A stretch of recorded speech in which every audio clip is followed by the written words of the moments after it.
അവന്റെ മക്കളായിട്ട് ജീവിക്കണം അല്ലേ?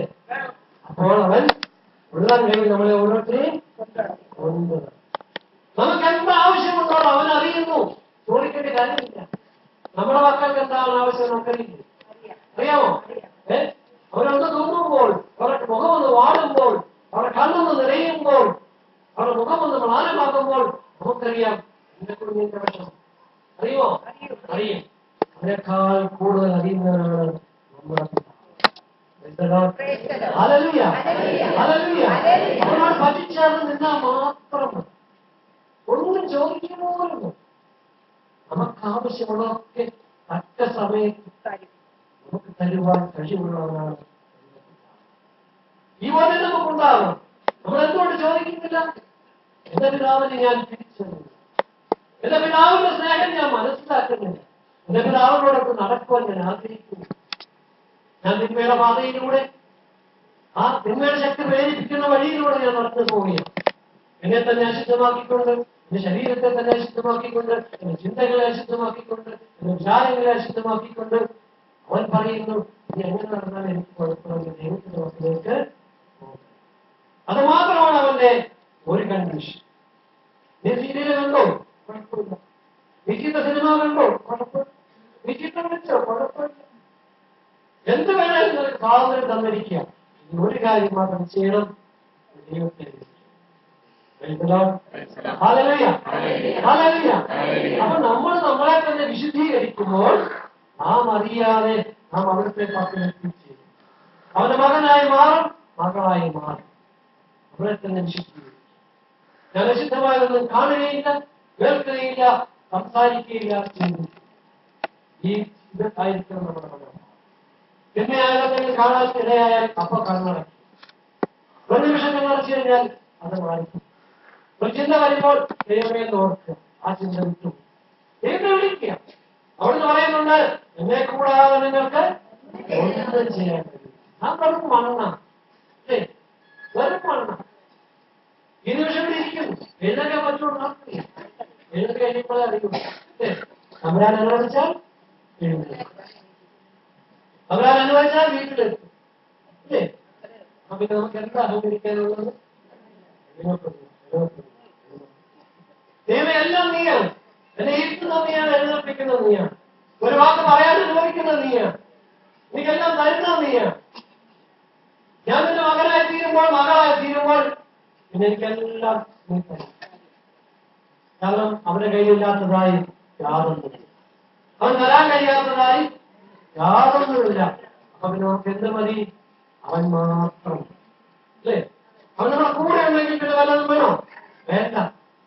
ദൈവം നമ്മുടെ പക്ഷത്തെങ്കിൽ ആരെ നമുക്ക് ആർക്ക് അനുഭവിക്കാൻ പറ്റും? അപ്പോൾ അവനെ പക്ഷത്ത് കൊണ്ടു നമ്മുടെ കൂടെ കൊണ്ട് നടക്കണം. അവൻ നമ്മുടെ കൂടെ ആയിരിക്കാൻ വേണ്ടി എപ്പോഴും പറയാം, ദൈവമേ ഞാൻ പറഞ്ഞു. എന്റെ ചിന്ത പാപപങ്കിലമാണ്.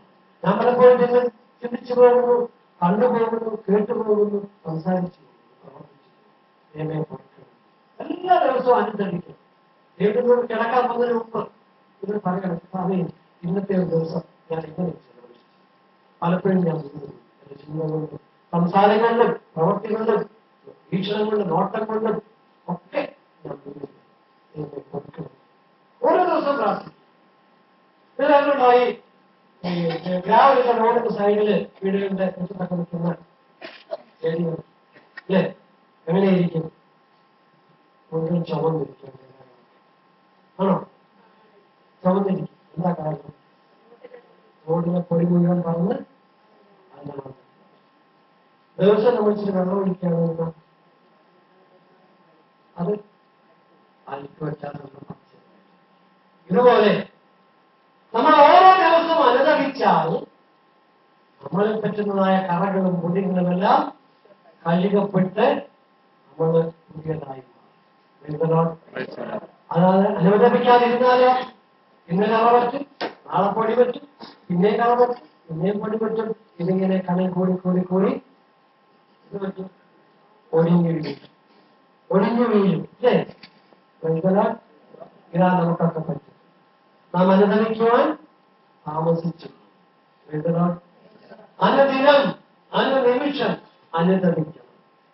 ഈശോയുടെ മുമ്പ് ദൈവമേ ഞാനൊന്നുമല്ല, എനിക്കൊന്നും അറിയില്ല, എന്റെ ഓരോ ശ്വാസവും നിന്റെയല്ല, നീ തരുന്നതാ, നീ തന്നെങ്കിൽ മാത്രമേ എനിക്കുള്ളൂ. അല്ലേ? നമ്മള് അടുത്ത നിമിഷം ഈ ശ്വാസം പുറത്തോട്ട് പോയില്ലെങ്കിൽ നമ്മളിവിടെ അറിയുന്നു അവരാ എന്ത് വേണ്ടി നമുക്ക് വേണ്ടി പ്രവർത്തിക്കുന്നു ഓരോ നിമിഷവും. ഇതെല്ലാം കാര്യങ്ങൾ ചെയ്യുന്നതിനുണ്ട് നമ്മൾ അറിയാതെ തന്നെ അവന് വേണ്ടിയിട്ട് അവരോട് കൂടെ ആയിരിക്കുക. അതെല്ലാം കർത്താവ്. അവരുടെ മകനില്ലാത്തതൊന്നുമില്ല. അവരുടെ എല്ലാത്തിനും മതിയായവനാണ്, എല്ലാത്തിനും ശക്തനും. നമ്മുടെ രോഗം മാറ്റാൻ, നമ്മുടെ ആവൃതകൾ മാറ്റാൻ, നമ്മുടെ സാമ്പത്തിക പ്രശ്നങ്ങൾ മാറ്റാൻ, നമ്മുടെ എല്ലാ ഉത്കണ്ഠകളും ഏറ്റെടുക്കുക, എല്ലാത്തിൽ നിന്നും നമുക്ക് രക്ഷ നൽകുവാൻ അവന് സാധ്യമാണ്. ഈ വിശ്വാസം നമുക്കുണ്ടാവണം. എന്റെ കൂടെയുള്ളവൻ ശക്തനാണ്, അവനെ രക്ഷിക്കാൻ കഴിവുള്ളവനാണ്. ഒന്നാമതായിട്ട് വിശ്വസിക്കില്ല.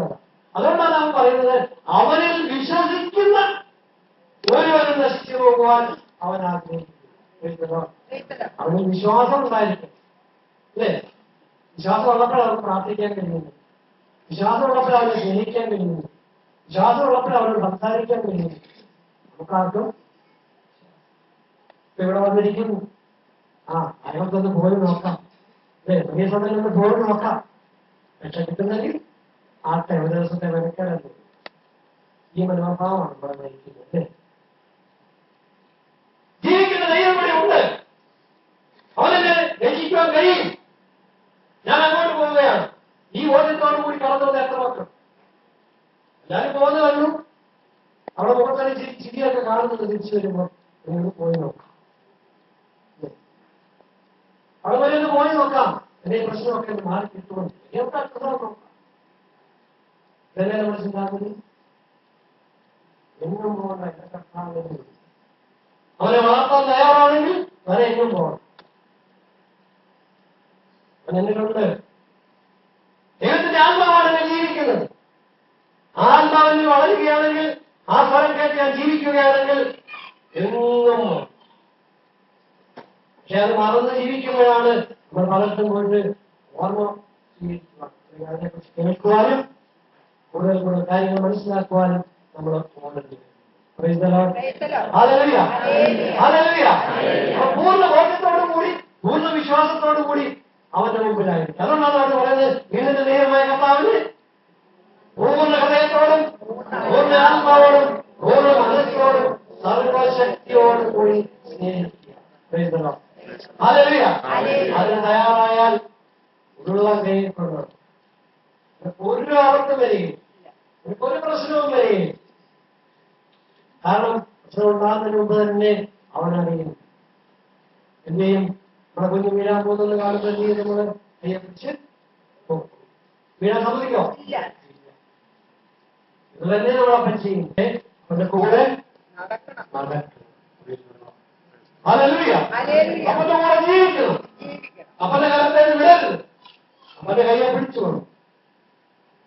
അപ്പന്റെ കാലം വിട്ടത് ഞാൻ തന്നെ നടന്നോളാം, എനിക്ക് കഴിവുണ്ട്, പ്രായമുണ്ട്, അല്ലേ?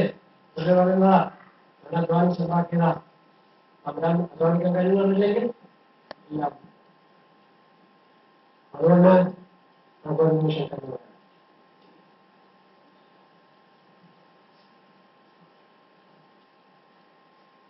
ഇത്രയും സമയം ദൈവം നമ്മൾ സംസാരിക്കും. ഞാൻ എന്ത് പറഞ്ഞു തപ്പുരാണ് പറഞ്ഞു. ഞാൻ ഒന്നും ആലോചിച്ചുറപ്പിച്ചു. കർത്താവേ, നീ മക്കളോട് സംസാരിക്കണമേ എന്ന് മാത്രം പ്രാർത്ഥിച്ചു കാണണം. കർത്താവ് നിങ്ങൾക്ക് ആവശ്യമുള്ള, നമുക്ക് ആവശ്യമുള്ള കാര്യങ്ങൾ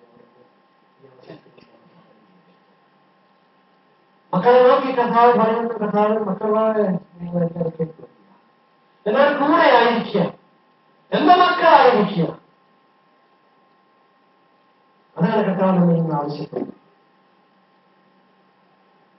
കർത്താവ് ഓരോരുത്തരോട് സംസാരിച്ചിട്ടുണ്ട്, ഓരോരുത്തരെ സ്പർശിച്ചിട്ടുണ്ട്. ഓരോരുത്തർക്കും ആവശ്യമായ തുണകൾ അവരുടെ ഹൃദയങ്ങളിലെ കർത്താവ് ചൊരിഞ്ഞിട്ടുണ്ട്. അതിനെക്കുറിച്ച് ധ്യാനിക്കുക. കർത്താവേ, നീ പറഞ്ഞത് എന്റെ കാര്യമാണ്, നീ എനിക്ക് വേണ്ടിയാ സംസാരിച്ച്. പലരും മക്കൾക്ക് തോന്നുന്നുണ്ട്, കർത്താവ് എന്നോടാ പറഞ്ഞത്, എന്റെ കാര്യമാണ് പറഞ്ഞത്. നിങ്ങളുടെ കർത്താവ് അങ്ങനെ കർത്താവ് പറയുന്നത് എല്ലാവർക്കും കൊണ്ടുപോയി, എല്ലാവർക്കും മനസ്സിലാവും. കർത്താവ് പറഞ്ഞു, മക്കളെ നിങ്ങൾ എന്റെ കൂടെ വാ, എന്റെ പിന്നാലെ വാ, എന്റെ കൂടെ നിരക്ക്, നിനക്കെല്ലാം ഞാൻ തരാം. നിനക്ക് എന്താണ് ആവശ്യമെന്ന് എനിക്കറിയാം. നിങ്ങളുടെ അടുത്ത് വരാൻ ഞാൻ എങ്ങനെ തരും. നിങ്ങളുടെ കൂടെ നടക്കാൻ ഞാൻ എങ്ങനെ കൊണ്ട് നടക്കുന്നു. നിങ്ങൾ എന്തെങ്കിലും നടന്നു പോകുമ്പോൾ ഞാൻ എന്ത് ചെയ്യും? ഞാൻ വേദനിക്കില്ലേ? ഞാൻ കരയുകയാണ് മക്കളെ നിങ്ങളെ ഓർത്ത്. നിങ്ങളുടെ കൂടെ വാ, നിങ്ങൾ എന്റെ മക്കളായിരിക്കും. നിങ്ങൾ എന്തിനു ദുഃഖിക്കുന്നു? നിങ്ങൾ എന്തിനു കാര്യമുന്നു? നിങ്ങൾ എന്തിനു രോഗികളായിരിക്കുന്നു? എന്തിനു കഷ്ടതയിലായിരിക്കും? എനിക്കിതെല്ലാം മാറ്റം കഴിയുമെന്ന് നിങ്ങൾക്ക് അറിയില്ല. നിങ്ങളെന്താ അത് മനസ്സിലാക്കാത്തത്? എന്റെ സ്നേഹം എന്താണ് നിങ്ങൾ തിരിച്ചറിയാത്തത്? ഈശോ സംസാരിക്കുന്നത് എന്റെ സ്നേഹം നിങ്ങൾ എന്താ തകർക്കുന്നത്? നിങ്ങൾ എന്നിട്ട് എല്ലാം പിന്നാലെ പോകും.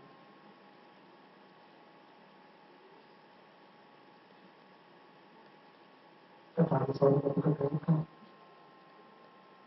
ഈശോ സംസാരിക്കരുത്.